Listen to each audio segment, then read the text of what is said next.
Hi, everybody. And as I see the participants filing in, so to speak, I would like to welcome everybody to our In Conversation for August. My name is Maria Evans. I'm the Artistic Director for the Arts Council of Princeton. And I have the great pleasure of introducing tonight Timothy Andrews, who has been a board president for the Arts Council, serves on the McCarter board, and is a huge supporter of the arts in general. And as you guys have watched these programs unfold, he's a very good interviewer, and I think that's his next calling. But tonight we have... Very good guest, very good guest. It's all about the guest. He also funds our Artist-in-Residency programs at the Arts Council of Princeton, which we're incredibly grateful for.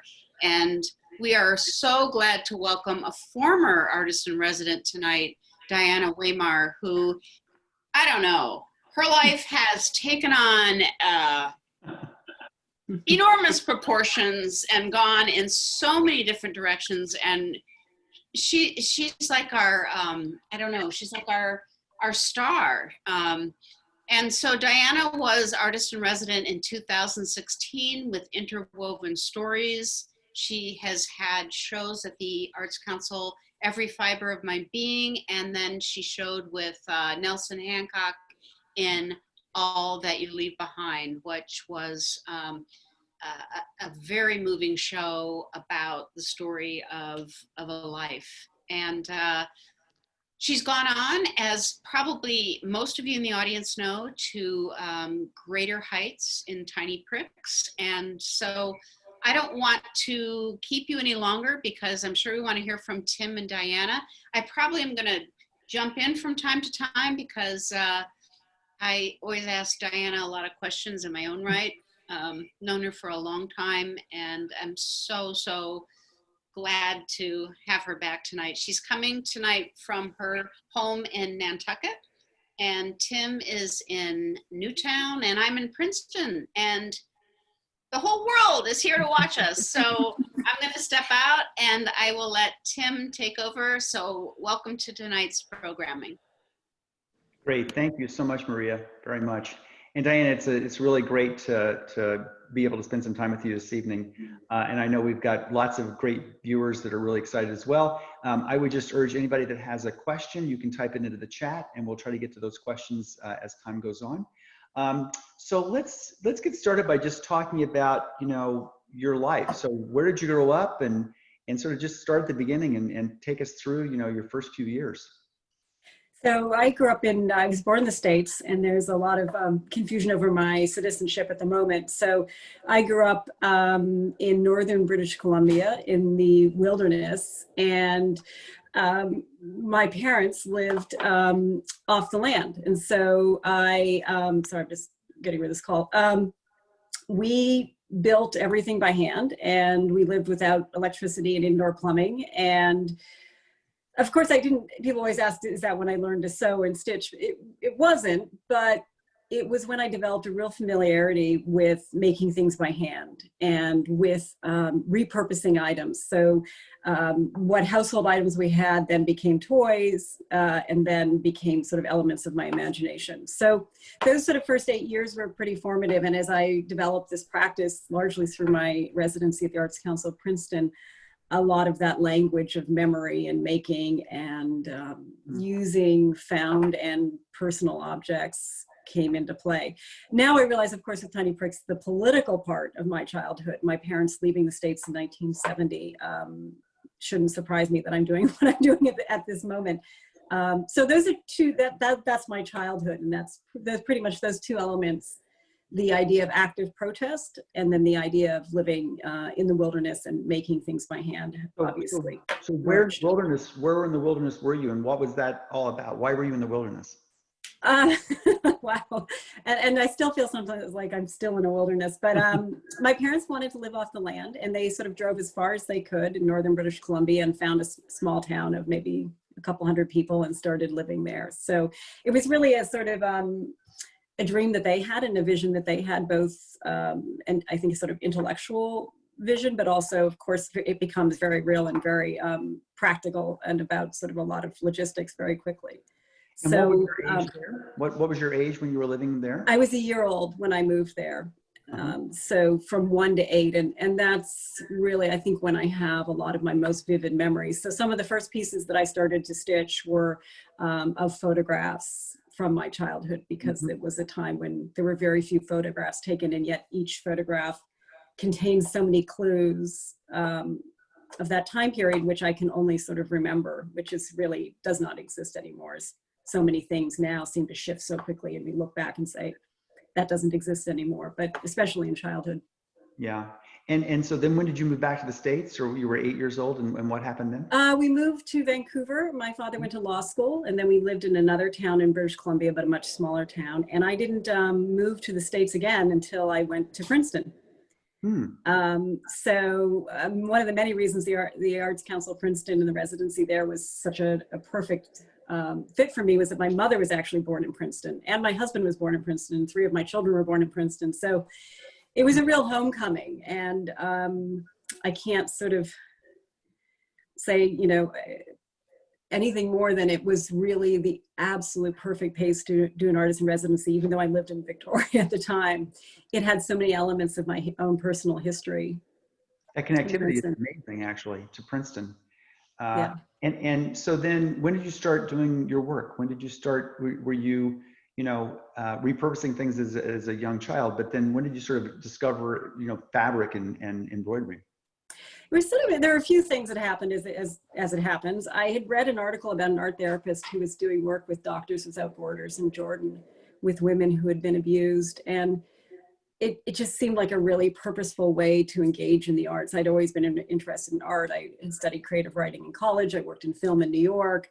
And, but with 4 children, I was looking for something that could keep me a little closer to home and not in a film set.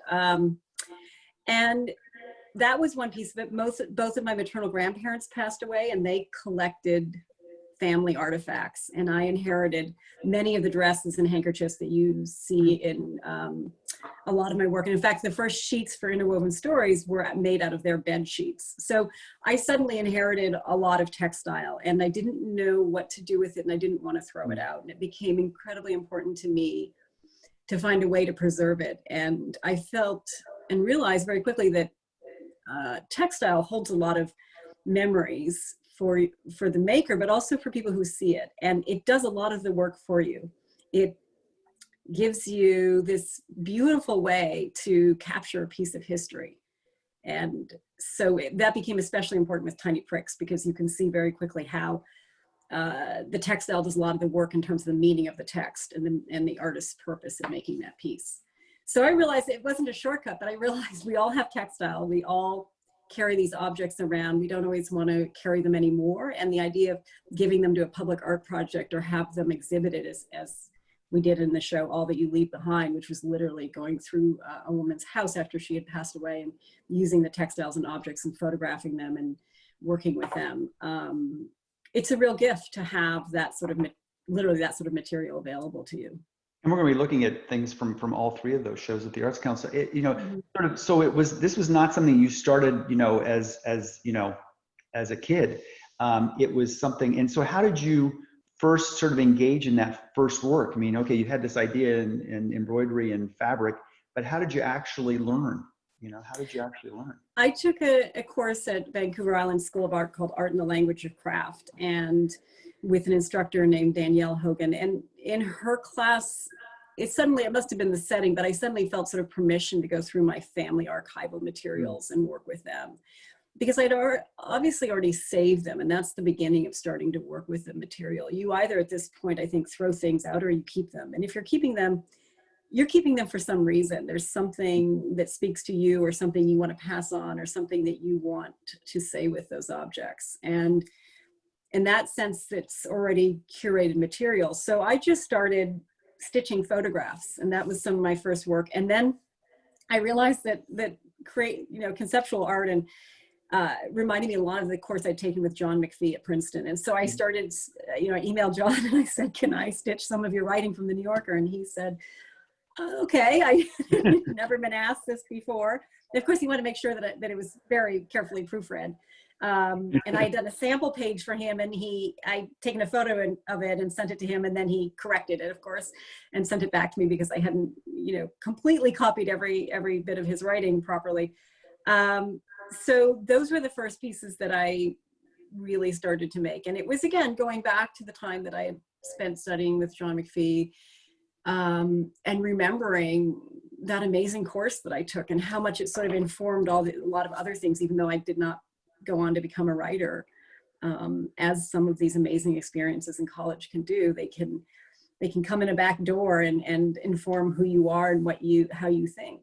And that was one of the things that I realized. So stitching John's writing onto my grandparents' bed sheets and in the form of what looked like 3-whole line paper. And so what was the first work you did? What was the first thing you stitched? Do you remember what the quote was or what the words were? Oh my goodness. Well, the first pieces I stitched were the ones from my childhood. Those were the first ones. And I think it was probably the log cabin that I grew up in. And I had that photograph and I had a little dress. Those were the very first ones. And then the John McPhee page, I think it was his notes on progression. And one of the other ones was a letter that he'd written to his daughter about the process of writing and about how you blurt out a first rough draft. And then you drive somewhere and you're driving in the car and your mind knits away at the words. And of course, that's what appealed to me. I mean, every single piece, I did 11 pages of his work, and it was sort of hard to stop, but it was pretty intense. Well, let's shift to some more recent sort of discussion. So you landed at the Arts Council. How did you find the Arts Council of Princeton, and sort of how did you sort of first, I think I want to start with just showing some work from Every Fiber of My Being, which I think was your first show there, right? Was that the first? It was. Yeah. So how did you sort of land at the Arts Council, and what was your engagement there in those early days? Yeah, so I lived in Princeton from 2001 to 2007 again. So I moved back from New York with my family, and I took classes at the Arts Council in the old building, and my kids took classes, and I was on the board of Princeton Young Achievers, and we partnered with the Arts Council to create Creative Fridays. And I think that was when I first met Maria, having of course admired her from afar because everybody knows Maria in Princeton. And I was living in Maine, and Maria and I I guess it was 2014, we met for coffee, and she'd just done an embroidery project with some of the students at Princeton Young Achievers, and we were talking about that program. And I had just done the McPhee pages. And of course, it's very hard to remember the moment when you say, oh, that's the idea, because once the idea works, you can sort of pretend that was always your idea. But I know that Maria and I felt really strongly that there was a way to do something in the community through the Artist-in-Residency program with stitching and these pages. And so that was really, I applied and we went through the details, and it was just an incredible experience. I was talking with someone yesterday, and I said it just really all began for me officially at the Arts Council. That's really awesome. So we've got one of the John McPhee things. I'm going to share my screen right now and go through just a few pieces from that show. So this is from Every Fiber of My Being. And with any luck, can you see that? I can see it. Great. I hope everyone else can. Yeah. So was this one of the earlier pieces? And sort of talk about the process and how you selected this. And it looks incredibly intricate and very difficult for somebody who's not an artist. So sort of what's the process of this, and how did you sort of execute this? Well, I'm actually sort of in reverse. I'm looking at how it's photographed, and with the threads showing through the back and the loose threads.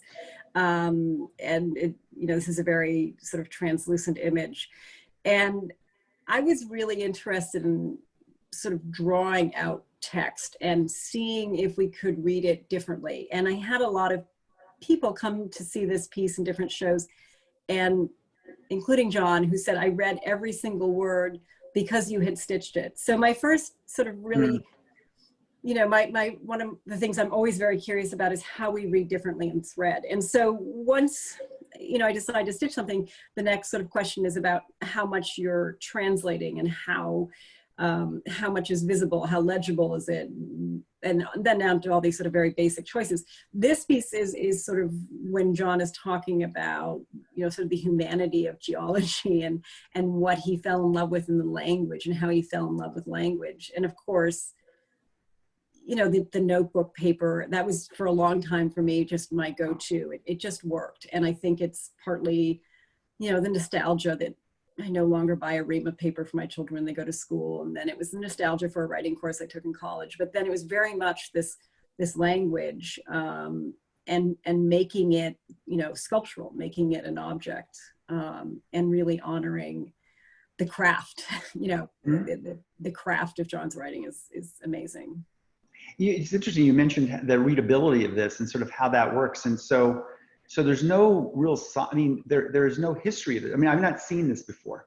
And so you sort of invented something, I think, and have explored, how it works and how it doesn't work. And so what was that exploration, and how did you sort of decide, I'm going to do this on notebook paper, and, and that it would work? Or did it not work at first? Were there like trials and attempts, or was it sort of it just worked immediately? It worked for me immediately. and because I was, again, this is a process of sort of exploring nostalgia. So my grandparents had bed sheets that were starched and ironed. And in fact, to use some of them, I had to almost boil them to get the starch out. So, that automatically looked to me like a sheet of paper. And, to me, it's sort of just a very beautiful form. And I've never stopped sort of being intrigued by the use of language with the merging of language and textile, because it is a very different process of slowing down when you read. And we are swiping and we're reading so quickly now that and especially with my work, you can always see the hand is always visible. There are embroidery artists that make a piece and you just, you don't know how they did it. And I think my work, you can always see the traces of my struggle and the loose threads. And, I think that's sort of another thing that I'm sort of interested in, the front and the back. And Maria and I would talk about this a lot, how beautiful the back of embroidery pieces are, and how you could exhibit a page like this and see both sides, the front and the back. And the back is abstract and the front is in theory readable. And I think that the way this is photographed, probably by Nelson Hancock, is to show both at once. And so in one way, these words last, and in another way, they've been sort of obscured. They've been blurred and distorted. Great. Let's move to another piece, also from the Every Fiber of My Being. So I'm guessing that this is you, but is that right? That is me, and that was a very uncomfortable blue wool coat, as you can probably tell. You look not that thrilled about it. I was, Actually, many of my photographs, my child in the wilderness, I'm never smiling. I'm not sure what it was. But this is a photo of me with my father, and he's tanning a moose hide. So in his hand, he's holding a tool to sharpen the blade in which he's scraping the hair off the moose hide, and then it's going to tan it. And that's my doll in the little wagon. And, it's hard to tell at this point. I feel like I remember the moment that photo was taken, but probably because I've etched it back into my memory by stitching it. And that is, if you saw the whole piece, that's on a little dress that belonged to my grandmother or my great-grandmother. I'm not sure. How beautiful. What a great gift of what your grandparents left you. That's an incredible gift. It is an incredible gift. This is also another textile from my grandparents. Did either of them see your work at all, or were they both gone? They were both gone, and that was how I came to own all these objects. I'm not sure my grandmother would have trusted me with them. Probably for good reason. Now we can see why. She kept everything, and some of these things, I think my mother thinks I wore this sweater, but when I look at this sweater now, it's not a sweater that I would have put on my children, because it's, difficult to get on and off. It's, itchy, and now everything has snaps and Velcro and looks very different. The wonderful thing about stitching with wool is you can really stitch through it and into it. It's really more sculptural than, for example, the John McPhee page. And it has this immense sort of, you can create shadows literally depending on the tension with the thread. So this is me sitting on a swing on the front porch of the first cabin that we lived in. I guess I don't look very happy there either, but. Don't look happy there either. No, you're not thrilled there. I'm much happier now. The piece makes me very happy. And you just look at that sweater. I mean, the textile does so much of the work for you. If that image were stitched on a regular piece of fabric, I'm not sure we would sort of be talking about it really at all. And that's an amazing thing to me, that this particular object can do so much of the work for the piece. But it creates such depth. I mean, it's so beautiful, and yeah, I that using that as sort of your base, or whatever the right word would be, is just incredible. So to see. And this is tiny. I mean, I think it's I was going to ask, because I zoomed in here a bit, and in fact, I zoomed as far as I can zoom. And so, how big is this? Like 7 or 8 inches tall, or something? Or what's? Yeah, that's about right. I mean, it's obviously very long, because those arms look very, very long. But it's a small piece. It's a baby sweater, and probably a baby from 3 to 6 months. Mm. And somebody made that sweater, so that's the other amazing part. So it's handmade. It's handmade, and yeah. And you re-handmade it, really.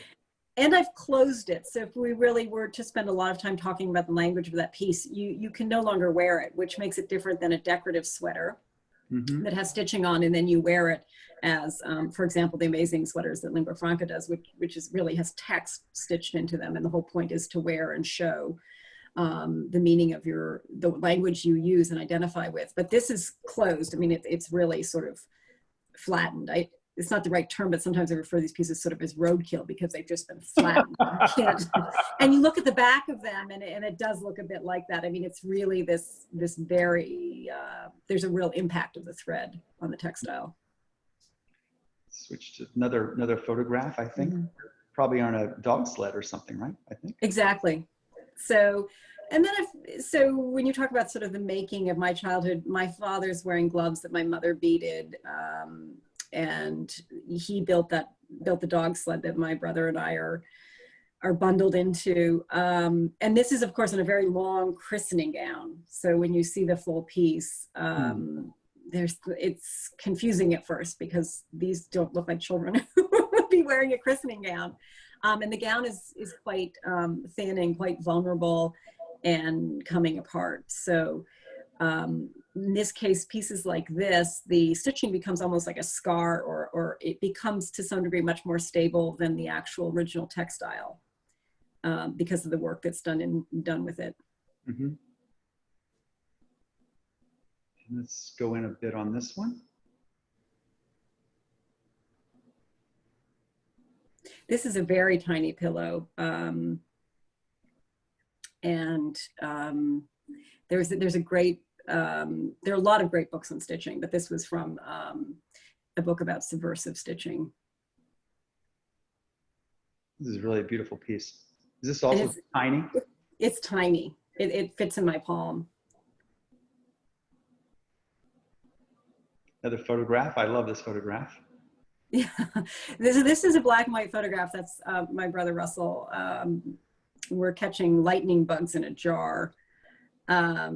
And that was really to see how much of, could I duplicate a photograph with thread? Could you push the thread so far that you would feel like you were looking at a photograph? And also when you're working with this is really mostly a single strand and obviously just black thread, you have to know when to stop. So faces have very few stitches. So it was really trying to find, when to use a lot of thread, when to use a little, how to maneuver the thread, and when to leave something because it had done what you needed it to do, and not to go any further, because if you go further, you ruin it. It's quite amazing. I mean, the number of stitches on your face are very tiny. I mean, how many stitches do you think are really here, capturing your your nose and your mouth? I mean, let's see, if you scroll back for a second, Tim, I can see, because I'm looking at the chest. Oh, very few. Yeah, you never do as many as are in the actual photograph. And so this sort of concept in exploring thread, the way I did with this piece, is what a lot of participants in Interwoven Stories did. and a lot of the workshops that Maria and I gave at the Arts Council. You had people who brought in their photographs and had images, everyone from the mayor to students to teachers. And when you're working with a personal photograph, knowing how to say what you want to say with thread is really exciting to learn, because it's a delicate touch most of the time. And I was just going to jump in here just for a second, because Diana's faces, she treats the thread like a painter treats paint.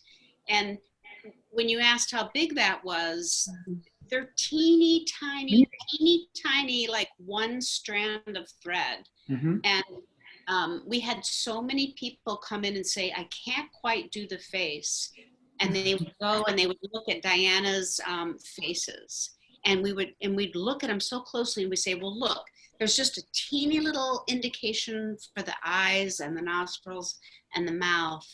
And you know, it was kind of mind blowing how she does the faces and how she controls the texture with the amount of thread and the amount of stitches. So sorry, I couldn't help myself. I had to jump in. That's great. Stay and keep us coming. We're going to jump to Interwoven Stories, which was a very important show that began at the Arts Council and really an activity that became much bigger than Princeton and the Arts Council. So what was the original concept of Interwoven Stories, and how did it sort of kick off? So it kicked off there was the opening of Every Fiber of My Being, and that was really to introduce the community to work by textile artists.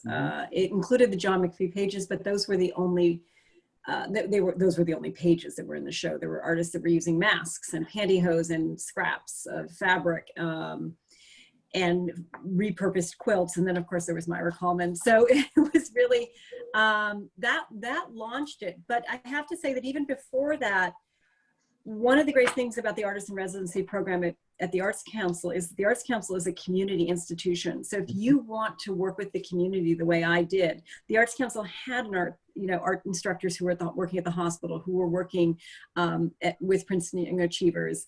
There was this instant sense that the library, that you could explore all of these different partnerships. And when you're old new to a community, an institution like the Arts Council is so valuable because they've already built all those relationships and they're trusted and they're known, and people feel comfortable engaging in their programming. And this project, Interwoven Stories, is an ask because every single page was donated to the project, much like Tiny Pricks. So people would spend weeks, months working on beautiful pieces. And then, and let me just, how did you explain to people what it was you wanted to help them create? So what was the public outcry, or not outcry, what was the public, announcement that this is what I'm trying to accomplish with your help in this community building? Sort of what were they responding to? Well, I think they were responding to an offering. It wasn't, an ask per se. It was an opportunity. And really, I relied very heavily on Maria's expertise in working with the community on how to ask and how to engage and how to encourage and how to inspire people. And, we went over, because you have people of all different levels of experience. There were artists that would walk in and say, I know what this project is, and they would sign out a kit, and I wouldn't see them again until their piece was done. And then there were people for whom this was a completely new process that they really, really wanted to engage in. And Maria was always at the Arts Council, ready to thread a needle, ready to help someone, as were many other people. And then you saw people in workshops teaching other people. And, it was an opportunity. And so it's always hard at first to get people to engage. You have the first 10. But once we had a certain number of pieces, there were people who would come in and see them and say, I have to be part of this because I'm part of the community. I can't believe so-and-so made a piece. I can't believe Tim made a page. I need a page. A little competition. Yeah, there's a little competition in town. But once it gained momentum, you know, there were people who made several pages. There were people who started to contact us. But Maria and I did a lot of work to really engage with people. There were incredible instructors at Princeton Young Achievers who would walk into the woods around the learning centers and study the trees and then do a series of leaves with the children and identify them, the Marcy Kerman Center. So there were so many people who saw the project and understood how they could do the project in their own community. And so part of what really worked is that it allowed other people to create their own experience of interwoven stories. So it was rigid in one way, but it was also extremely flexible in another way. Pop in, look at some images from there as well. So I'm going to share my screen again. It's so nice to see these images again. And because this is, what year was this? This is 2016. I mean, I think it took the Arts Council years to get rid of me. I kept coming back. We always call her artist in perpetuity. So that's actually a John McPhee page, but it is an Interwoven Stories page also, because, you know, it's about the prompt for Interwoven Stories was using a sort of UNESCO cultural mapping tool. So what is important to you? Why do you, what is your connection to this place? How do you map out and identify a place, whether it's by address or it's by a landmark or it's by a memory? So this is a page in John's notes about writing or having writer's block. And this one was done at the Zen Hospice Project, which in San Francisco, which is where I had an artist in residency. And this was a volunteer, a hospice volunteer, and she brought in a photograph of her as a child with her mother and told the story about it. So that's a stitched piece of her holding the photograph in her hand. It's an amazing, I mean, every single page is amazing. I know that sounds kind of corny, but it's just true. That was one of the many things that I learned from Interwoven Stories that is also very true of Tiny Pricks, is that the thread, the making is so beautiful. That's Maria's page. So that page, I mean, I have shown this project in San Francisco, all different places, and anyone who knows Princeton and lived there at a certain time remembers the annex. It's still missed. It's still missed by many people. It's still missed. And, you know, Maria knew exactly both her page in the annex and Edith's lingerie, where the women came into the dressing room with you and told you that you had been wearing the wrong size bra for years, which was what I had been doing. Yeah, these pieces, I mean, even seeing them now makes me even more sort of nostalgic in a way, because I knew we were sort of mining nostalgia at the time, but I don't know how Maria feels seeing it now, but now that does seem like even longer than just, you know, 4 years. It does, yeah. So many things seem so far away now that we've been living in COVID for so many months. I think, you know, it's changed time. And one of the things about this show, when we hung all these pages and Mark Germond took little teeny tacks and each single page was tacked up to the wall, and people would just they would spend minutes and minutes looking at them, and the common bond was that everybody knew what you were describing, or we all had this common experience, and then it became so much bigger. And it was, yeah, there's Diana and Miguel. Yeah, that's me with one of my badges. I think that's, Maria, that's your badge, because you were away that day, and I probably looked so happy, unlike my childhood, because I have your badge, and that had a key to everything at the Arts Council. Yeah, those are some pages that shows you how Mark hung those pieces. So every single page is hung with 2 straight pins, and there was Interwoven Stories, and then there was, I guess maybe Maria, a year later, Interwoven Stories International, and that was over 300 pages. So Mark had to put 2 pins in every single page. So Mark, sometimes Mark wouldn't talk to me, and sometimes Mark would talk to me. Well, his thumbs were permanently indented. Yes, but he did make an amazing page for the project. That's right, yeah. How many pages were in Interwoven Stories? ultimately? Well, Interwoven Stories International grew to over 300. I think it's 312. So it was done, the entire island of Nantucket did a chapter, Zen Hospice Project, Trans Tipping Point with trans and gender diverse teens in Victoria.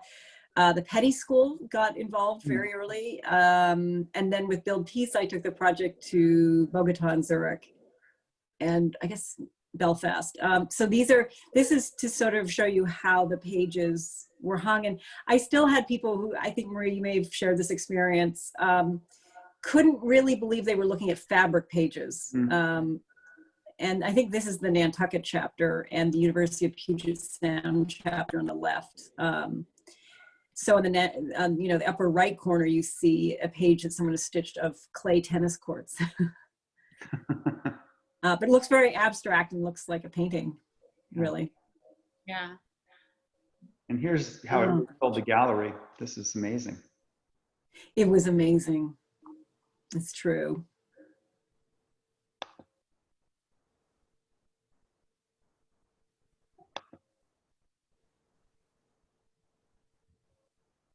Yeah, they're just breathtaking.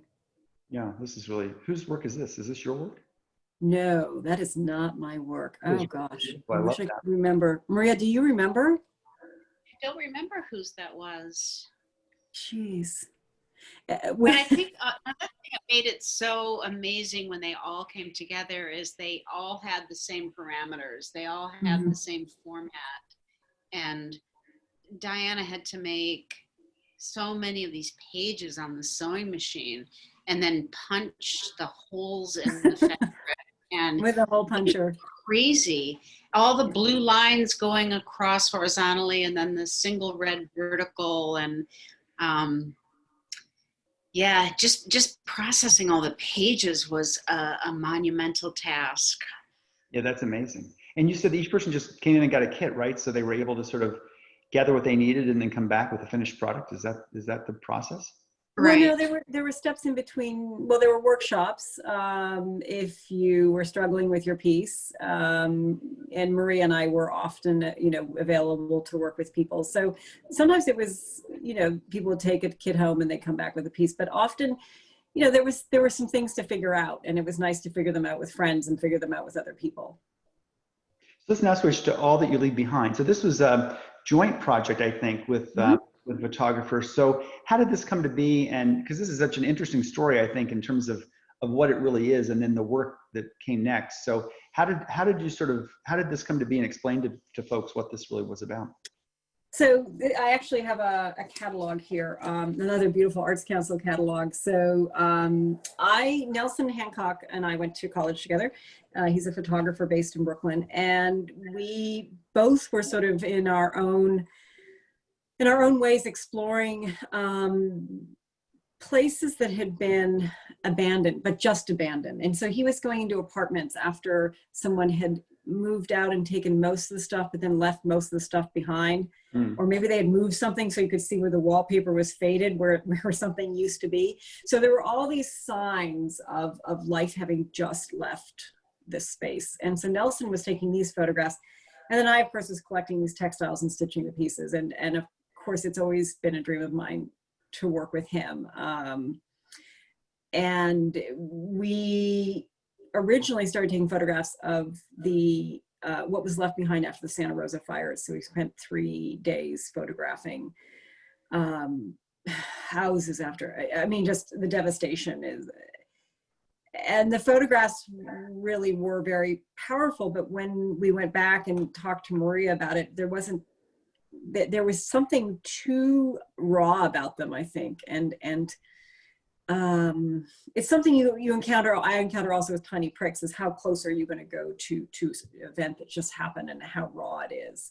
And so we, around the time that we were struggling with whether or not these photographs and the objects that we'd found in the fires and the textile pieces I was making based on his photographs were the direction we were ultimately going to go in. A friend of ours' mother passed away, and she, I would just say she was a curator of her own life. I mean, she saved everything. And our friend was very generous and gave us access to a lot of things. So we spent days photographing, and also gave me some of the material objects. So this little pink coat was her doll dress, her doll coat, and then I'd stitch into it. She had a dinner planning book. This is a reminder list of what to have at a dinner party. Cigarettes, ashtrays, and matches. Now it would include hand sanitizer and a mask. But, Right. you know. Yeah. Well, let me share And- some from that as well while we're talking. So. Yeah, so again, Nelson and I talked to Maria, and we went back and forth, and this is what came out of it. I mean, it was that moment of what do I do with the stuff that one inherits, and how does one curate the archives of their own life, and what's left behind, and what does it mean to other people. And these are the pieces from that exhibit. So you were creating the words and them on the fabric, and he was taking photographs of the spaces, I think. Is that the... Exactly. And so that some of the text, I mean, and then some of it is fictionalized. I mean, it's not, I keep notebooks of just words, language. If I hear something, if somebody writes something, I just grab words all the time, and I keep them in this notebook. And so sometimes I just pull them out and put them on something else, you know, out of context, without the same meaning. And so what we were doing was sort of talking about the relationship between these objects, and what they can say and what they don't say. This image of Nelson's that says anyone, this individual had a trunk of gifts to give to people, and some of them were very specific. And this was a box of gifts for anyone. Oh, that's amazing. But Diana, it also felt to me a lot like what you were trying to do with your grandparents. Yes. You know, you didn't want to just toss them. You wanted to do something with them. And so I felt like there was a lot of similarities between the shows, and that was so consistent.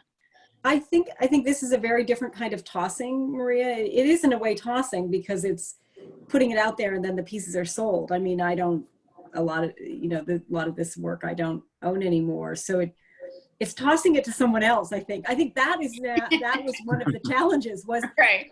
Could we make something beautiful that somebody else would appreciate and want, out of someone else's, whether you call it treasure or trash. It was tossing it somewhere else, definitely. But we didn't end up holding on to it. I mean, a lot of this is an exercise of releasing things. So is this the home on the right side? So the home, and the Nelson's photographs are from different locations. So it's not all, it's fictional to some degree. You can't trace everything to one person or one chronology of this individual's life. I think this was an apartment I think this was a theater, actually, when Nelson photographed a theater before it was renovated. But we're both definitely, we're working in the show to capture things at a certain moment of transition to another place, whether it to be demolished or to be preserved.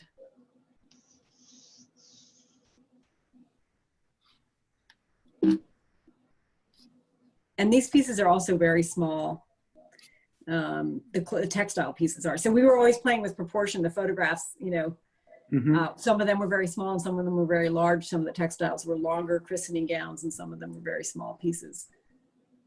But creating a one-to-one relationship so that the pieces were talking to each other and having them sizes that we wouldn't expect them to be. And was this show, it was at the Arts Council, and Maria, what was the thought about the show in terms of the context in which we presented it? I mean, it was, you know, how did people react to it, and what was that context? It was interesting because in Interwoven Stories, all of the Turn your video back on. Turn your video back on. all of the pieces were hung, and the fabric was not interrupted in any way. And Diana kept talking about how would she present these pieces, and she framed, I think you framed almost everything in them.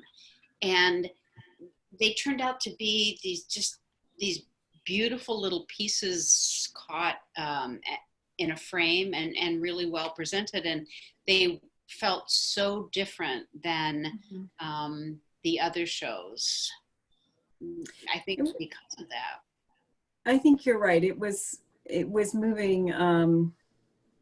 It wasn't a community-based project, and yet it was more of a private space. And I remember Maria's people coming in and sitting for a long time and thinking about someone that they had lost or somebody. Ah, there's one. Yeah, and they were just really cleanly framed and just very simply presented. And I have to say, I think we sold more work at this show than it was just people just wanted. People would come in and they would buy like 3 or 4 pieces at a time, and it was incredible. It was so people just related to it so much. So let's now switch. A couple of reminders. First of all, we can, if you have questions, certainly type them into the chat, and we'll do our best to answer them that are into the questions. And we'll be looking at those in a moment. So now I want to switch to a different project, which is much more recent, the Tiny Pricks project. So Diana, tell us about, how did this come to be? And then and then I'll pop up some images as well. But how did this sort of come to be? Pretty amazing. Well, I mean, it came to be in a large part due to Interwoven Stories. I really learned a lot of things about how to do a community project from Interwoven Stories. So I would say that, the language is entirely different, and how the textile is used is very, very different. Tiny Pricks did not begin the way Interwoven Stories began, which was a deliberate project that was designed for the community to work in a certain way with a lot of forethought and planning, and an artist-in-residency to launch it. Tiny Pricks was, at first, it was a piece that I stitched on my own in January 2018 when I found some Trump language that finally was a sort of way for me to enter into the current political discourse, which was when I heard him say, though he probably had said it before, I am a very stable genius. And so I had a piece of textile lying around, and I stitched it very quickly, as sort of John McPhee blurting out, with bright yellow thread and on an old needlepoint cushion. And then I recognized, of course, immediately that though it wasn't the same feeling as stitching John McPhee's words into my grandparents' bed sheets to look like sheets of paper, there still was a release, and that release and that protest. So a different emotion that was being captured, not all that you leave behind, every fiber of my being, and Interwoven Stories, which were all trying to capture a moment in time to preserve it. This was more to capture a moment of time and release it and let go of it, because there was another moment that was right behind it. And it was endless. It was endless. It was the language of Twitter. It was the opposite of the kind of writing that I had been celebrating in my other work. So I thought I would do sort of one a week. And at the end of the Trump presidency, which I didn't think would be the full term, I would have a kind of funny show, and maybe the Arts Council would let me exhibit, and it would be sort of a curiosity, like an artist who had a practice of creating one piece a week of the most outrageous things that Trump had said. And you would look back on it and reflect, and it would be, well, maybe, I guess maybe not nostalgia, but that would be a moment to sort of look back at some of the language, because then we would forget it again.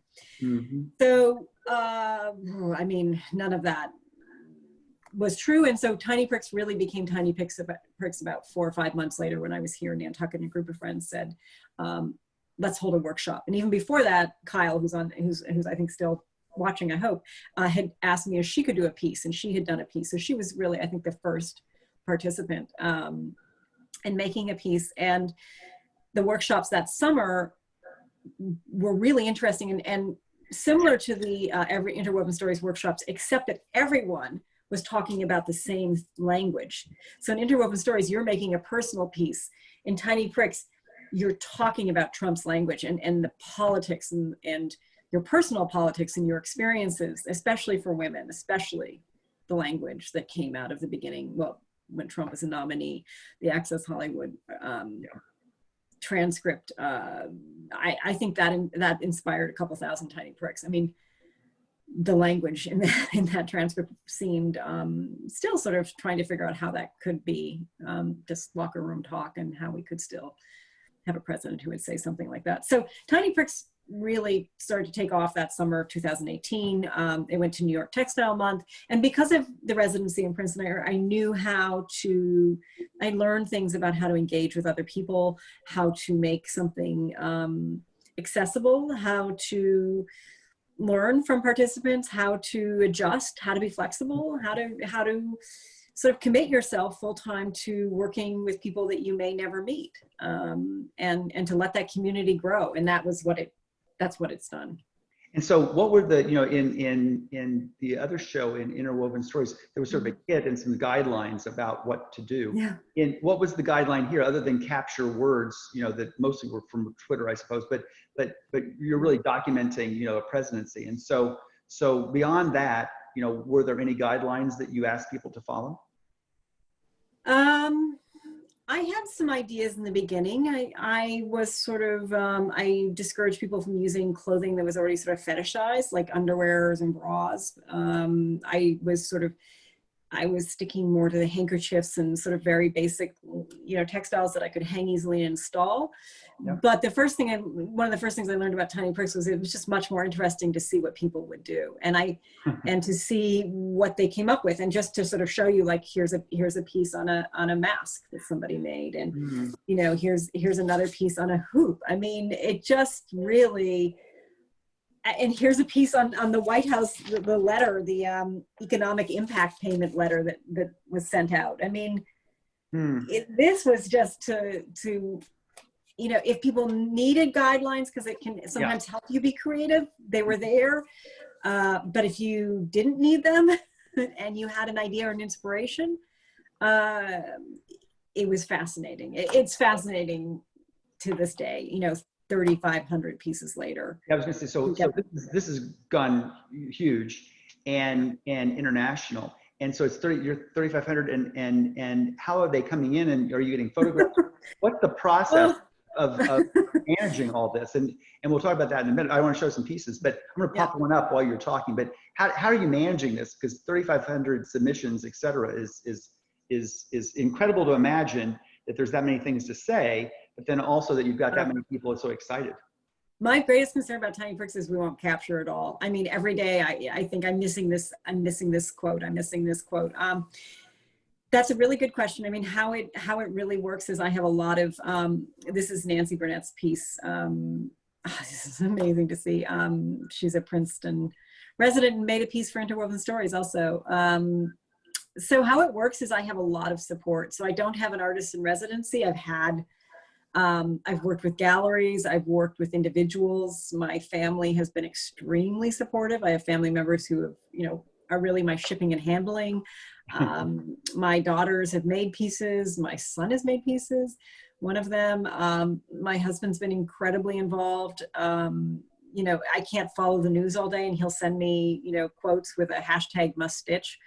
So it's a family project, it's a community project, and it's a lot of work. I mean, it's 24/7 really, and now I feel like the marathon is almost over, and that's sort of bittersweet, but every gallery that's exhibited has collected submissions, this is Andrea's Honore's piece, and has just brought it to life. And one of the biggest events was last summer. It was at Lingua Franca, New York on Bleecker, and they had a real vision for the project in New York in their store. And like my residency at the Arts Council, they gave this project sort of wings. I mean, and it really took off last summer. But along the way, there were so many people and so many organizations and individuals who said, I'll host a workshop, I'll tell my friends about it, I'll donate textiles.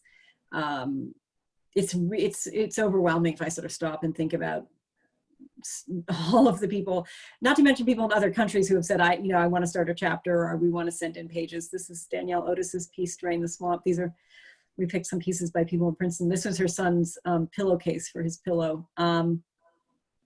It's incredibly moving it's the most hopeful thing for me to come out of this presidency, is this project.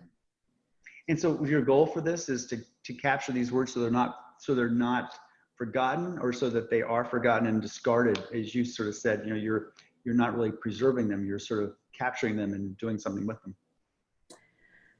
Oh, that's a hard question to answer, Tim. I think a lot of it depends on what happens in November.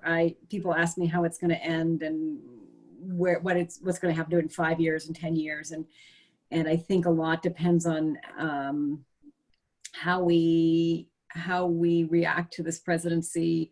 This is a piece from another series that I did on the Ebola crisis.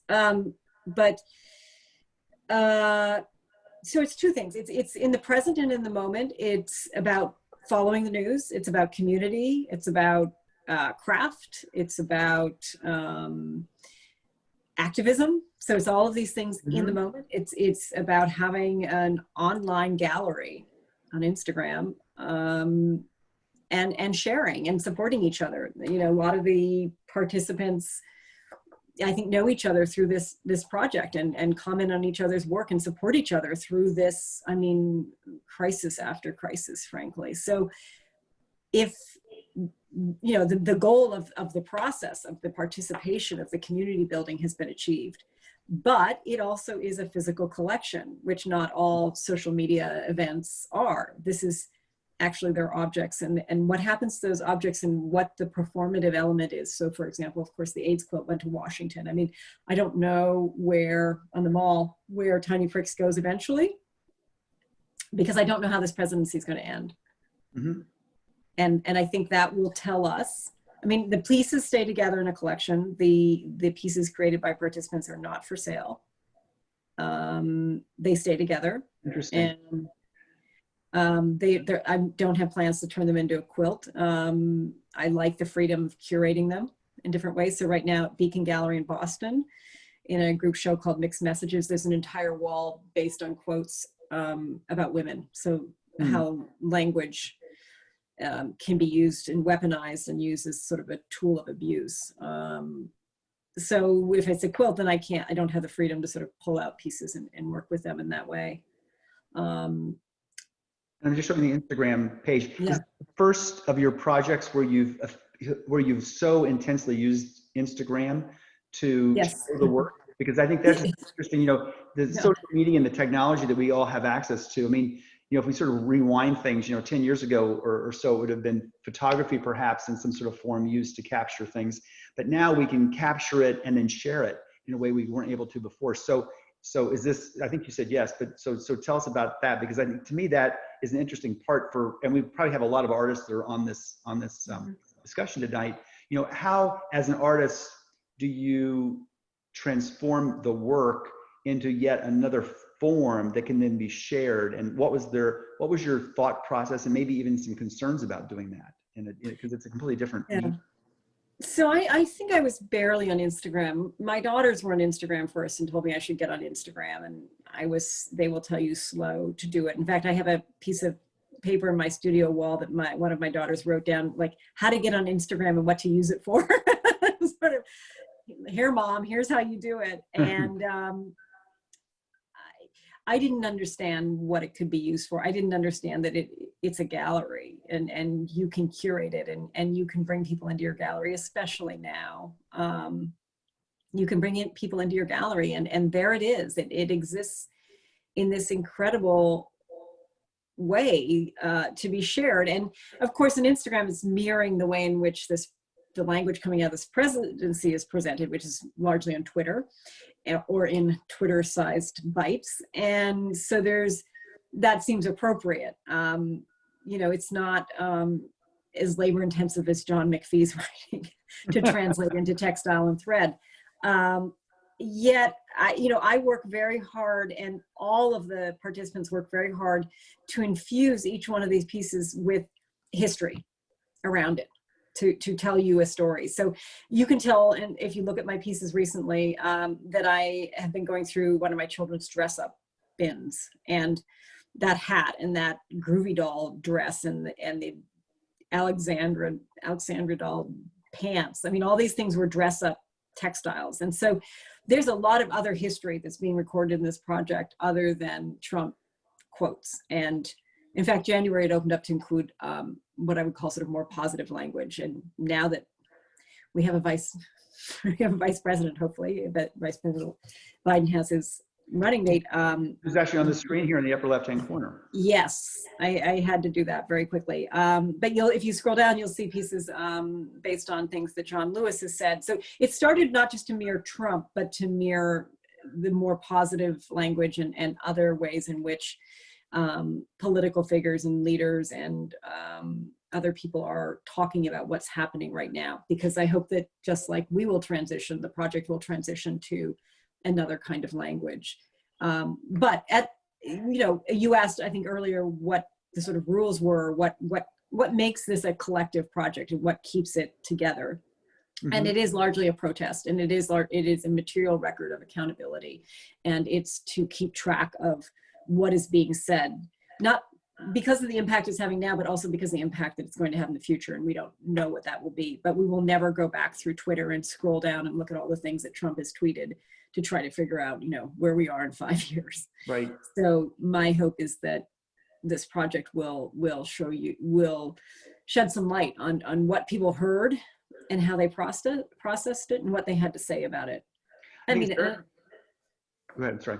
No, I'm just saying, and on top of it, these pieces are just fabulous. I mean, they're just, and that they're contributed by people from around the world, and there's 3,500. Yeah. To me, it's just a phenomenal so people are just sending these to you, and yes, you've got this whole machine. It's pretty amazing, honestly. And the other piece for me is how it could be used in so many other ways, as you were describing. I think it was the gallery in Boston, where you can actually collect these into thematic episodes, I'll call them, of life, and sort of show how this broad array of commentary, has touched so many topics. I mean, that's the other piece of this that's pretty amazing of the Trump presidency, right? Is that Twitter knows no bounds in terms of the topics that have been covered, and being able to pull them and push them to do that's pretty cool and pretty interesting, I think. Yeah, and he has no boundaries, so it's every topic. It just it's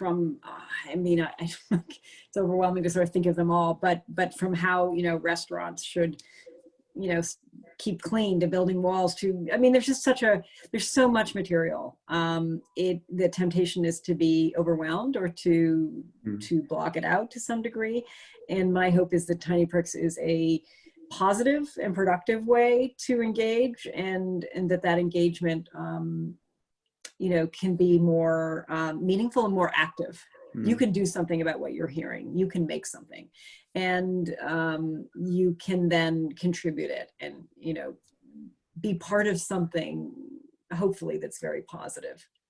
And so that's Maria to come back on. Maria, you want to come back and join us? And we'll sort of get into wrap up. And I'm either not seeing questions, we haven't had any. So Maria, if you can tell me if there's some that I'm maybe missing, but otherwise I'll go into the chat. There may be some in the chat as well. So Maria, why don't you join while I look at chat, and I'll pop back in maybe with some questions here. Sure. Yeah. I wanted to comment about how fast Diana is, because I saw the Kamala Harris embroidery, and Nick and my husband and I have this, every time we read the paper and we read something Trump has done, we say, Diana's on that. She's already stitching that. And it'll be true. You already have it done on your Instagram page. So you're super, super fast and right on it. And wasn't your original goal to have, you wanted 2020 textiles by this election, and you have 3,500, right? Yeah, the goal with the show in New York at Lingua Franca was to have 2020 by 2020. So by the end of 2019, just because someone had told me at some point in the process, which would have been the kind of thing that you would have told me with Interwoven Stories, is it's good to have a goal. It's like a fundraising goal. It's just a goal. You can achieve it or not achieve it. And I remember when I had 500, I think was when I set that goal, and 2020 seemed on one hand impossible, and on the other hand, if there could be, it's like how I feel about Instagram. If you can have 500 followers, why can't you have 5,000? I mean, it's just about reach, and that's what Instagram does. It reaches for you. and speaking of reach, I think one of the questions I just saw was, will there be an exhibit in New York this summer? So this is a strange time. It's hard to exhibit work, as everyone I'm sure knows. It's hard to do a lot of things, but there is an exhibit right now at Beacon Gallery of a wall of pieces that's up until the end of August. Then I'm talking to two people in Providence about having an exhibit there.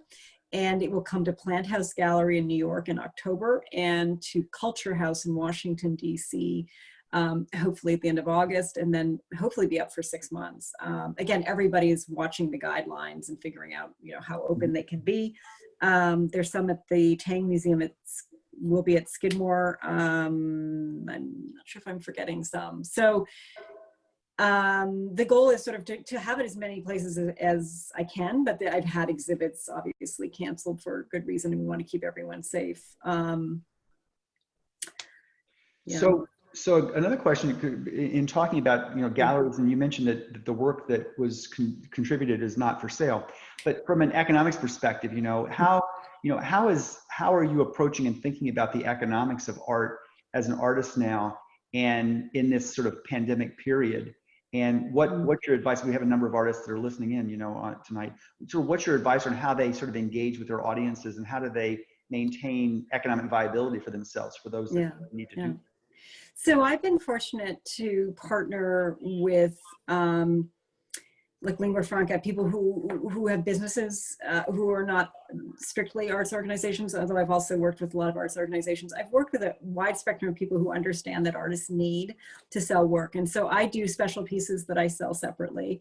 I do commissions, and that's, and I just got a small grant, and there have been honorariums attached to exhibits. And so, and I've had a lot of people contribute in kind. That question is so specific. It has so much to do with what an individual's goal, what your goal is, what your other resources are, what your plans are, and how compelled you feel to do what you're doing, and what the sacrifices are that you make. And I know that artists make a lot of sacrifices to make their artwork.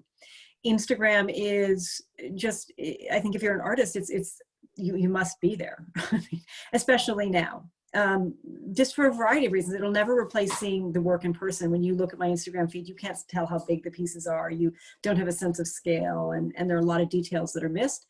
But to reach a large audience, to have people all over the world be able to see your work, and to be able to discuss it, to have a conversation about it, is really what you want as an artist. You want people to talk about your work. You want them to be able to see it. And here's a way for people to see it. And Instagram is incredible that way. And I feel like I've been supported by Instagram in this project, and am extremely grateful that it exists, because Tiny Pricks wouldn't be what it is without it.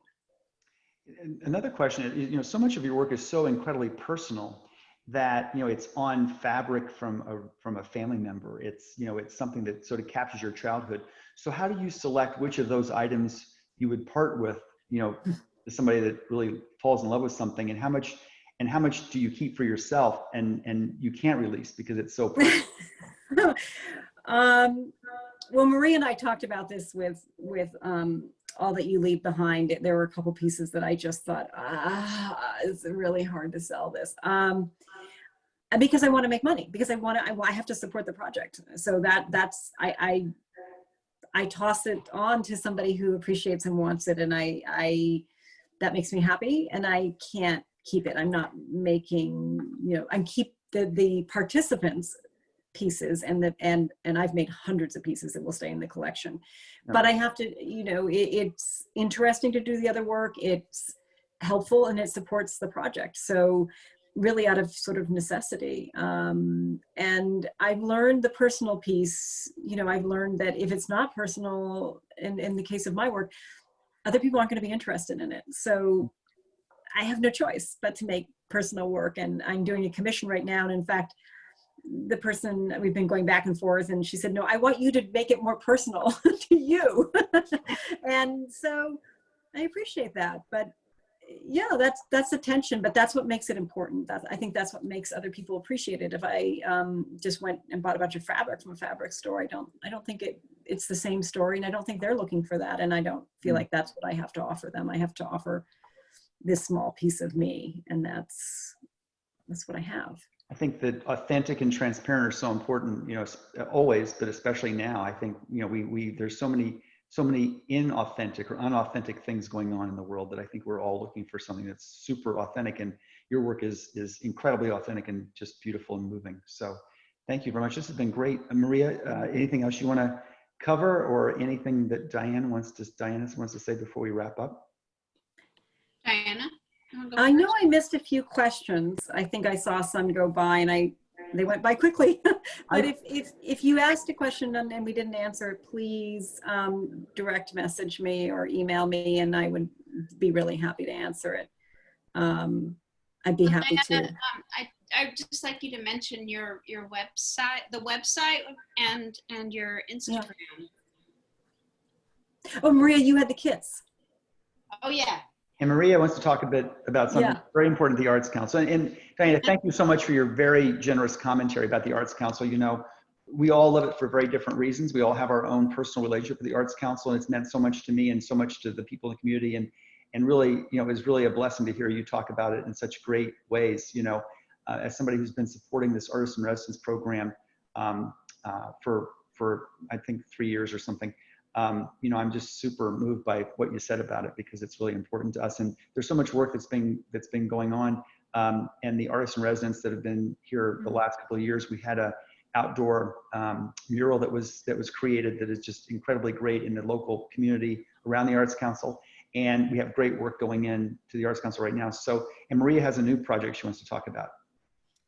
So what usually happens when we talk about textiles is people get very excited and they want to try it. So we are making these kits at the Arts Council, and inside is lots of embroidery thread of all different kinds. And I'm going to be doing a tutorial that will show you how to embroider. So that'll be coming up on the website very soon.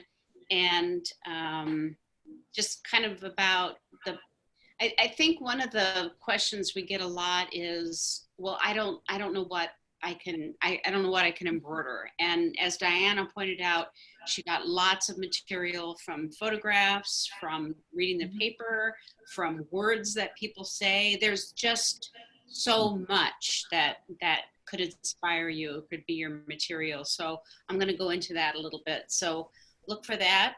And I think that's all I had to say. One final comment I'll say before you wrap up is that, you know, the Arts Council needs help. So if you enjoyed tonight's program and you've enjoyed programs of the Arts Council, you know, we certainly would love to have, you know, contributions, $1, $5, $5,000, you know, whatever you can spare would be really appreciated. Just go to the artscouncilofprinceton.org, and we'll be happy to take your contributions online to support all the programs that the Arts Council does in addition to this series that we're doing. So thank you. Yeah, and and just watch Tiny Pricks on Instagram over the next few months. I'm sure it's going to get even better. I'm glad no one asked me who is going to win the election. That's the question I can't answer. I'm just saying Biden-Harris, that's all. Thank you, Kyle. Well, thank you, everybody. Thank you very much, Maria. And thank you, Diana. It was really a pleasure. Oh, thank you both so much. Anytime. My pleasure. Thanks. Take care. Great. Thanks. Okay, good night. Good night. Good night.